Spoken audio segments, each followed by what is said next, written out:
Είμαστε στη Ρόδο, μόλις έχει τελειώσει ο τοπικός αγώνας Dragster και το τυπάκι δίπλα μου μάλλον κάπου το έχετε ξαναδεί, όσοι παρακολουθείτε τουλάχιστον Excel.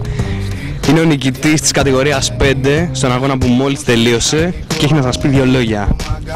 Ήμουν και είμαι και θα είμαι ο πρωταθλητής και πιστεύω να το απόδειξα αυτό το πράγμα. Δεν υπάρχει μηχανάκι να έρθει δίπλα. Δεν γίνεται.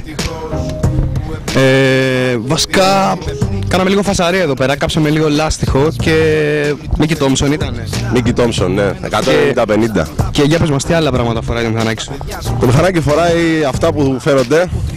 Δηλαδή ολόσωμη εξάτμιση Yoshimura, φοράει ignition module, φοράει power commander, quick shifter και τώρα για το μοτέρ μέσα δεν μπορώ να σας πω τι έχει. Είναι ένα καλά, το οποίο το κρατάω εγώ και ο μηχανικός μου. Δεν ξέρω, θα το κάψεις τουλάχιστον λίγο για πάρτιμα. Άνετα, όσο θέλετε. Πάμε.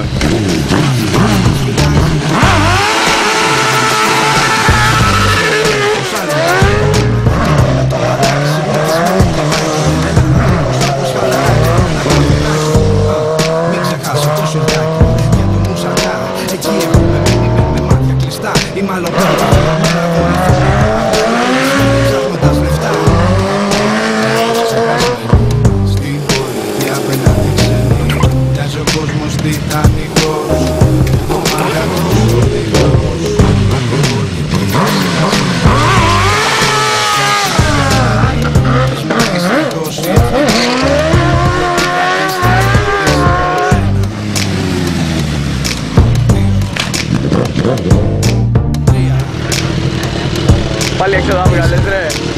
Είμαι το νούμερο 1. Εγώ είμαι το νούμερο 1. Εγώ ήμουν, είμαι και θα είμαι ο πρωταθλητής.